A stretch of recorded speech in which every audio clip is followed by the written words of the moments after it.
Right then, before we carry on, let's just remind ourselves where we were up to. Because if you've watched part one, you'll know this story already taken a pretty strange turn.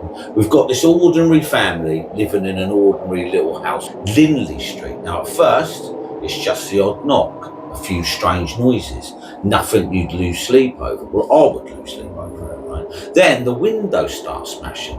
Furniture begins moving.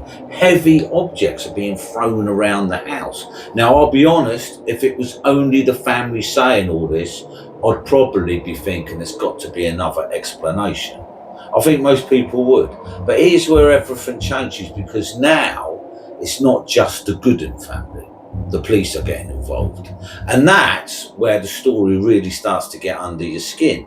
So Jerry Goodin runs across the road to his neighbour after all the kerfuffle in the kitchen, right? The knives being flown, the tables being turned over, the cutlery floating on its own, right? John Goodin runs across the road to his neighbour. Now, his neighbour just happens to be a police officer called John Holdsworth. Jerry is beside himself. He looks at Holdsworth and basically says, "Man, you've got to come and see this.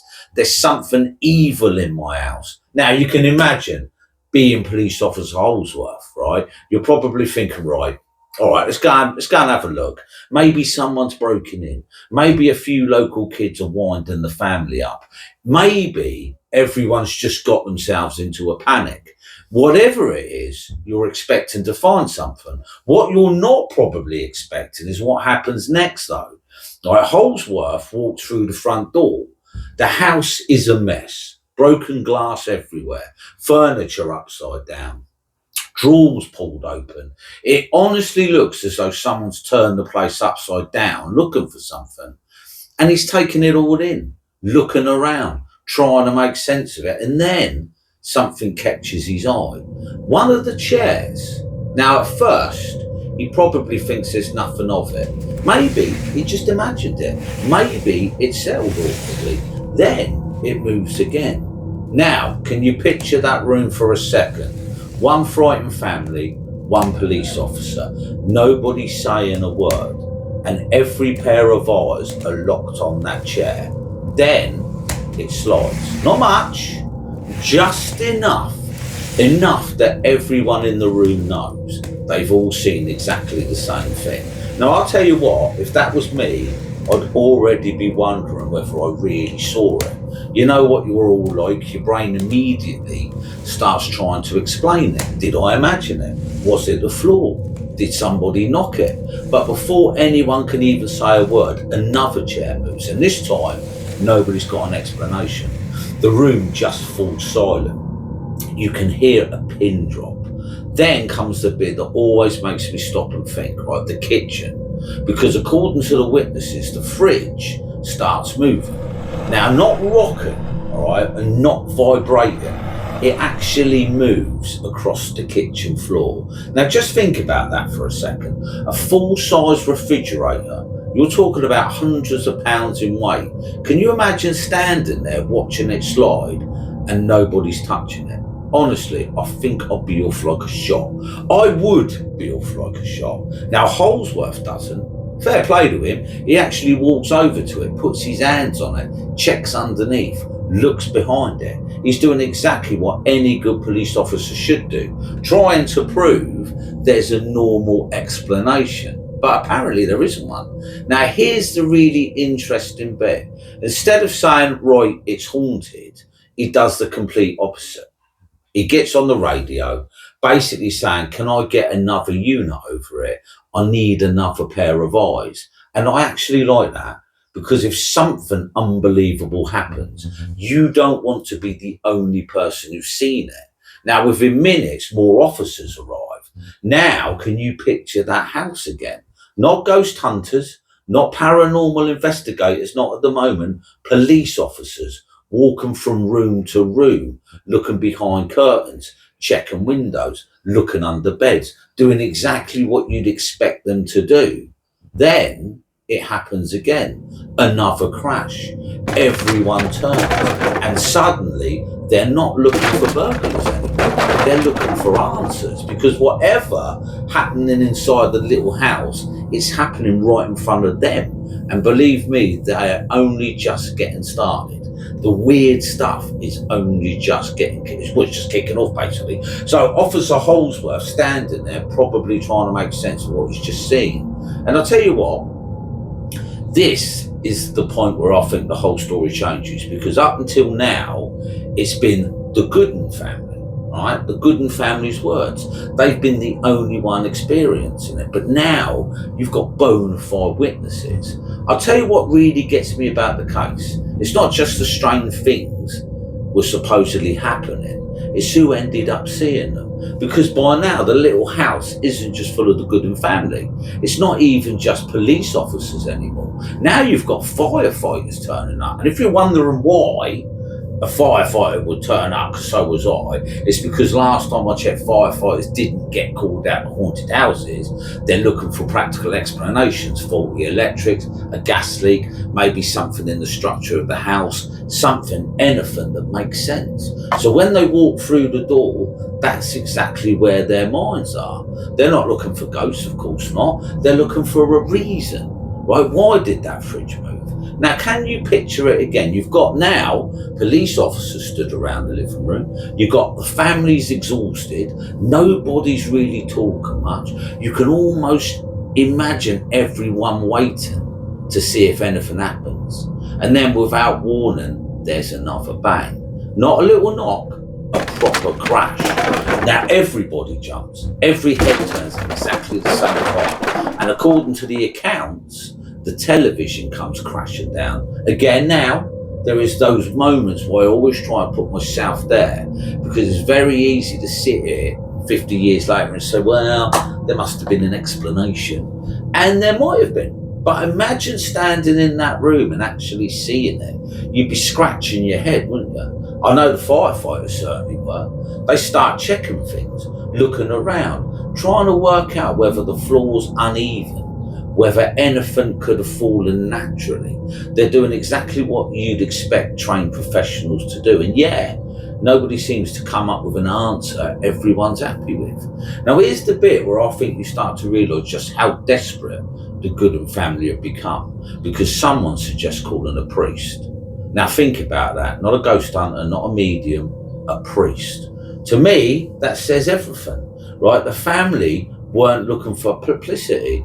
They were looking for help. Now, whether you believe what's happening or not, they generally seem frightened. And honestly, I think that's worth remembering, right? Calling a priest. Just think of that, right? You're living in a house, loads going on. You can't explain it. You've got firefighters, policemen, and you think, I need a priest there. I mean, that's got to be scary, right? As I say, right, because it's easiest to forget that there's a family right in the middle of all this. You've got a mum, a dad, a little girl, living in a house that become the talk of the whole town. So Father Doyle arrives. And I don't know about you, but I'd love to know what was going through his mind as he's walked up that path, because by now he's probably already heard the stories. Police officers seeing furniture move, firefighters unable to explain what they've witnessed, neighbours gathering outside. It's hardly your average parish visit, isn't it? He walks through the front door, has a look around, speaks quietly with Jerry and Laura, then begins walking from room to room, and apparently the whole house just feels wrong. Now, I know that's a difficult thing to explain. We've all walked into places that just don't feel right. Now, maybe there's nothing there. Maybe it's just the atmosphere. But whatever Father Doyle felt, it clearly left an impression on him, because after looking around, he reportedly says something that sends a chill through everyone listening. He actually says, there's evil in this house. Now, you've got to believe a priest, don't you? Right? If he says there's evil in this house, then there's evil in this house, as far as I'm concerned anyway. Now, whether he meant that literally, or whether he was talking about the fear that had completely taken over that family, only Father Doyle really knows. I think he was referring to the house. But these words had followed this case ever since. Now he reaches into his bag, pulls out a Bible, pulls out a small bottle of holy water and a crucifix, and everything goes quiet. Can you picture that?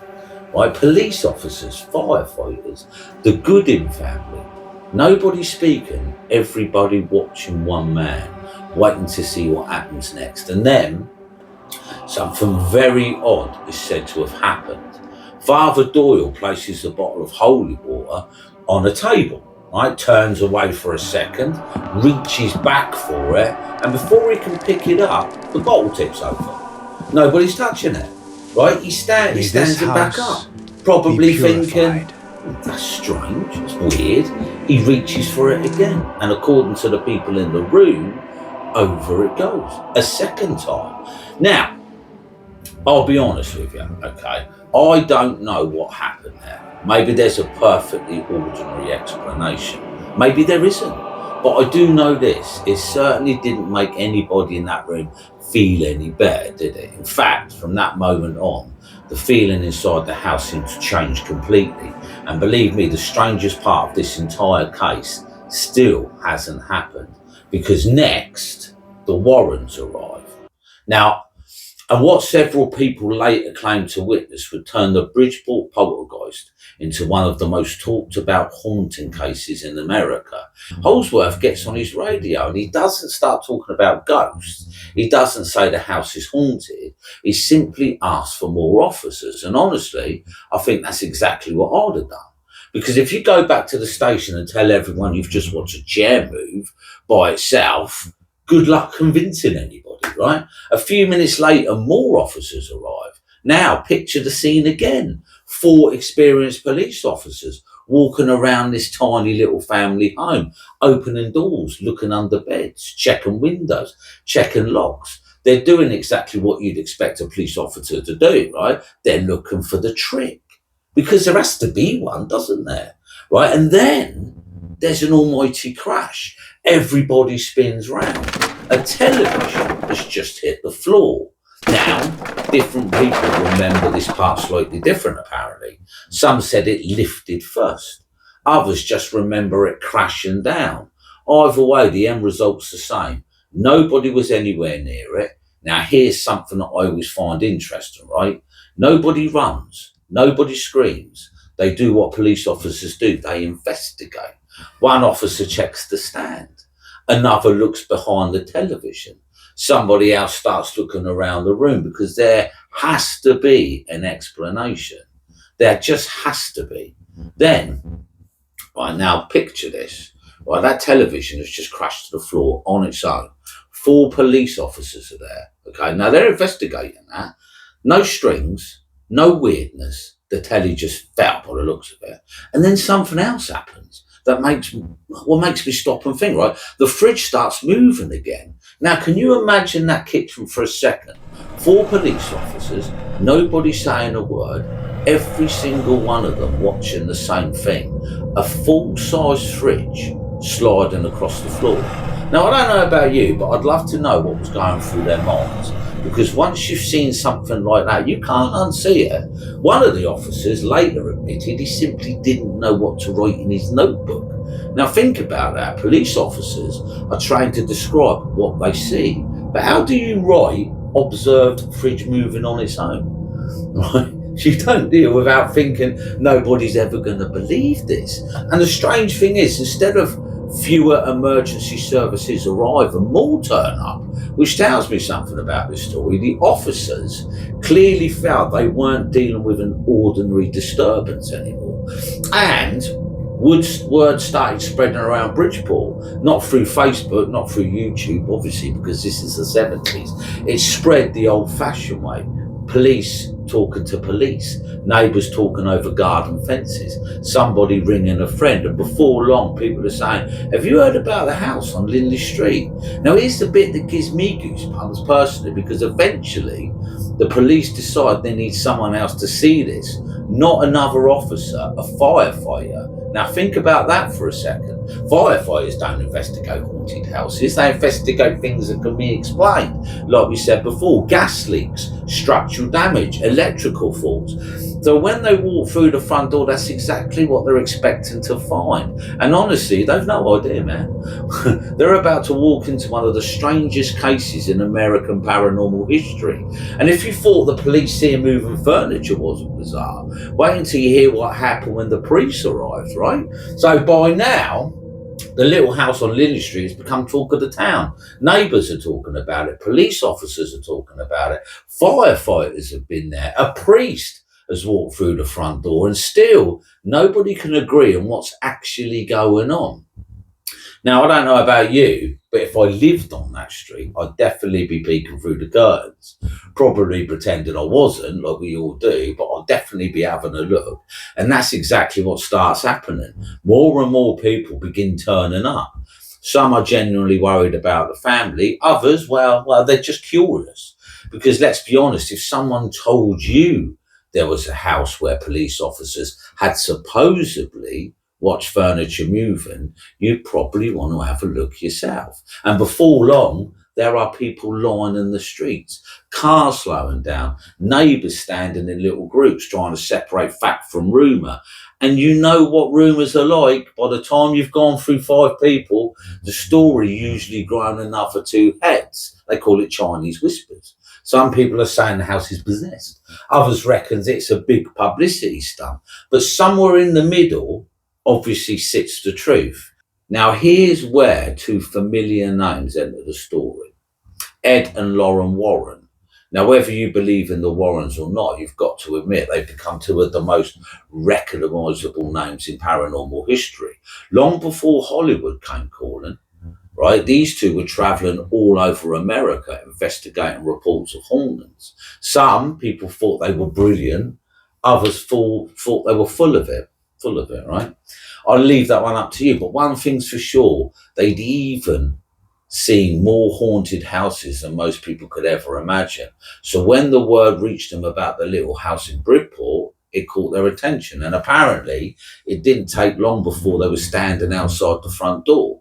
I would want them there, to be honest. Now, can you imagine being the Goodin family at this point? You've had police coming through your house. You've had firefighters. You've had priests. You've had the local press. Now, America's most famous paranormal investigators are knocking on your door, and it must have felt surreal. Ed walks in first, and this bit always makes me smile because he doesn't walk in shouting, "Right, where's the ghosts?" He starts doing exactly what any good investigator should do. He listens.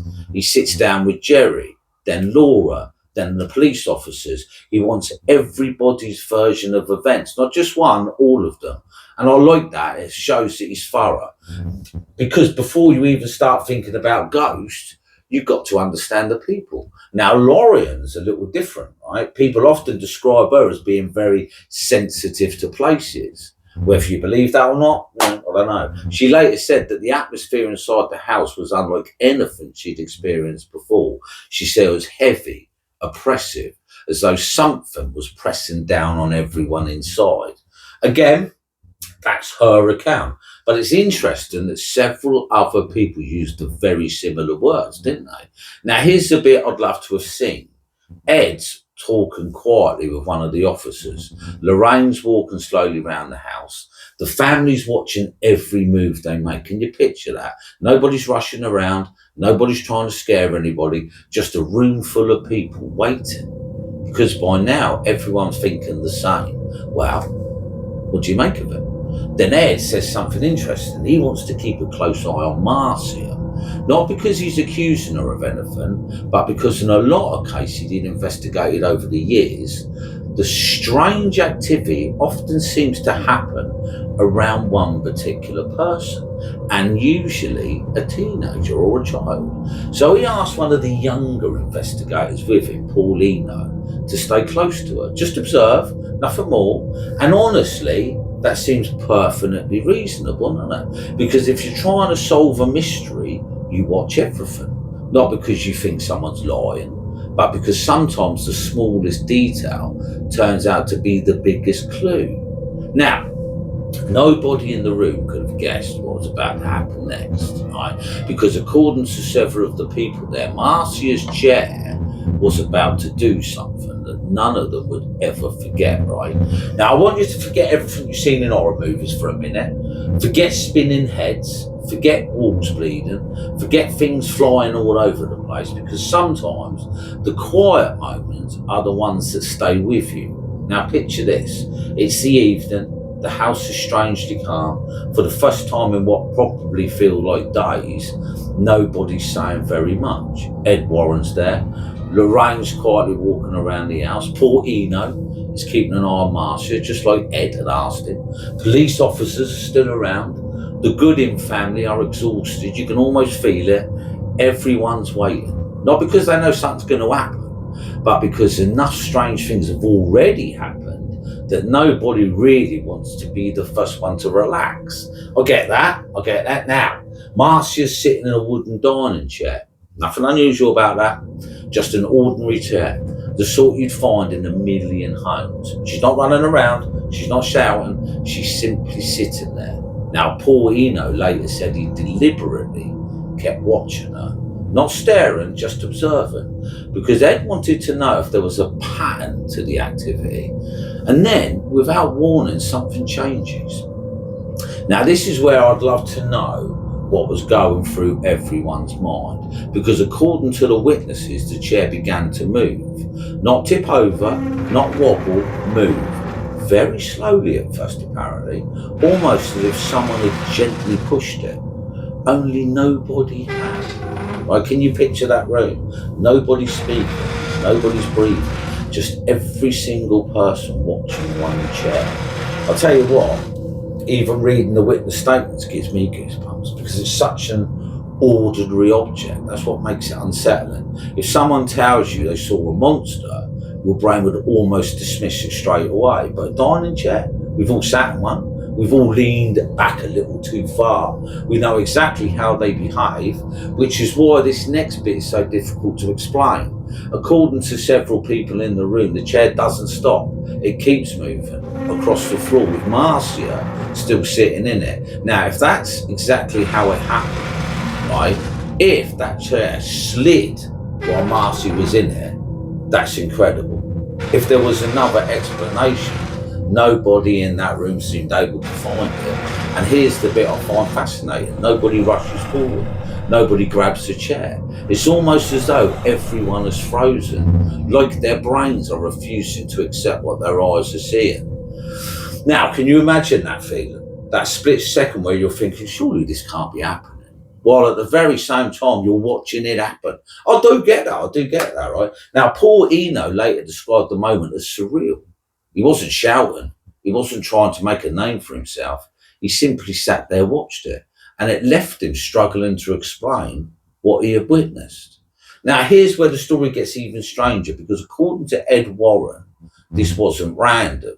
He believed whatever was happening inside the house was focusing on Marcia, not attacking her, not possessing her, but using her almost like a lightning rod, as though she was somehow connected to the disturbances. Now, whether you agree with Ed's theory or not, it is an interesting observation, because if you go back through everything that's happened so far, Marcia always seems to be close by, doesn't she? Is that a coincidence? Maybe. I mean, kids tend to be close to their parents, or maybe that was exactly what Ed was trying to work out. Now, the room eventually comes back to life. People begin talking again. Questions start flying. Somebody checks the chair. Another person looks at the floor. Everyone's looking for something they've missed. Anything. A loose board, a hidden wire, some clever tricks. But once again, nothing obvious presents itself. Now, I'll be honest with you. This is one of those moments when I completely understand both sides of the argument.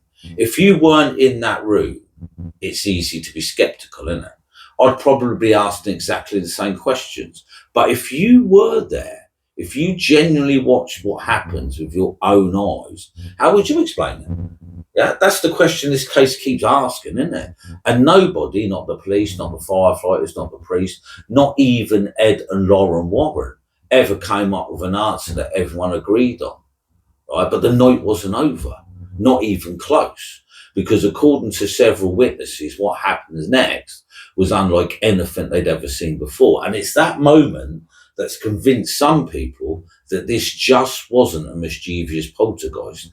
They believed they were dealing with something far darker. Right, so let's just stop for a second. Take a look around that living room in your mind. All right, I'll try and picture it. The police have seen things they can't explain. Firefighters have walked through the house looking for practical answers. A priest has blessed the place. Ed and Lorraine Warren are now investigating. And a room full of grown adults have just watched a chair move with a young girl sitting on it. Now, whatever was happening inside that little house, it had everyone's full attention, didn't it? Right, so this is where the story starts to take a darker turn. I think it's already dark, to be fair, but there you go, right? Not because anyone suddenly sees terrifying monsters, but because the atmosphere inside the house reportedly changes. Ed Warren later said there was a heaviness to the place, almost as though the air itself felt different, and that's very common in these stories.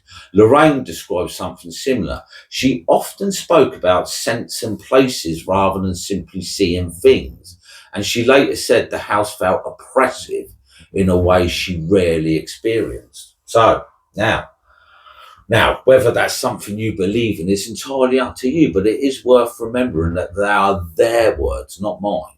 I'm simply telling you how they described it. And here's something that really caught my attention. Some people who entered the house, people who knew nothing about psychic abilities or the paranormal, also talked about feeling uncomfortable. Some said they felt anxious for no obvious reasons. Others said they couldn't wait to leave. Now, we've all had those feelings at some point, haven't we? You've walked into a building and just felt off. I've definitely felt it. You can't explain it. You probably laugh it off afterwards, but you're there. You just want to get outside. Maybe that's all this was, or maybe there was something about the house affecting people. I'll leave you with that one. Now, as the evening goes on, Ed continued asking questions. He's less interested in proving ghosts exist and more interested in finding a pattern. When do the disturbances happen? Who's nearby? What happened just beforehand? It's exactly what an investigator should be doing, looking for connections. Then Lauren quietly asks if she can spend a few moments alone in one of the rooms. Now, you imagine that most of us will be looking for the quickest way out. She's asking to stay behind. Apparently, after a short while, she comes back looking visibly shaken, not panicking, not screaming, just unusually quiet. Now, when asked what she experienced, she tells them she believes there's more than one presence connected to the house. This is one of the most controversial parts of the case because, according to the Warrens, there wasn't simply a playful poltergeist throwing things around. They believed there were several different entities involved. Others described them in a slightly different way. As with so much in this story, the detail depends on the accounts you read them. But one thing remains consistent. The Warrens believe whatever was happening was far more complicated than a few objects moving across a room. Now, we know that, don't we? Now, I'll tell you what fascinates me. Even after hearing all that, Ed doesn't immediately declare the house possessed. He keeps investigating. He keeps talking to witnesses. He keeps comparing everyone's stories because extraordinary claims deserve careful investigation. I think that's a lesson we can all take away, right? Now, outside, the crowd is getting bigger. News has spread. Neighbours are gathering on the pavement. Some are hoping to see something. Others are hoping to prove it's all nonsense. The house has become the centre of attention. And the Goodin family, well, imagine being them. Your home isn't your home anymore. It's a spectacle. People whisper when you walk past. Reporters start asking you questions. Complete strangers have opinions on your life. Now, whether the haunting was genuine or not, that has to have been incredibly difficult. And then, just when everyone thought the investigation couldn't become any stranger, the story took a turn. Right, the confession was that Marcia was making some of the stuff happen. Right now, Marcia said that she moved stuff with her foot, and I believe that someone actually witnessed her doing it. But the trouble is, it doesn't explain all of it, does it? It doesn't explain the moving fridge. It doesn't explain the hovering cutlery. It doesn't explain the knives. It doesn't explain the turned over chairs. It doesn't explain a lot of what went on in that house. Right? So the Bridgeport Poltergeist, what do you think about it? Right? Do you think it was a hoax? Or do you think the Warrens was right? Lorraine said there's more than a couple of spectacles and that spectacles. So what do you think then? the Bridgeport Poltergeist. You know, do you think it was hoaxed? Do you think Marcia did all of that? Or do you think it was genuinely haunted? Well, look, drop me a line. Tell me what you think. I'll be glad to listen to it, of course. All right. Well, this was Alien, UFOs and weird stuff. Much appreciate you sticking around. Please like and subscribe to my YouTube channel if you can. And I'll catch you on the next one. Thank you.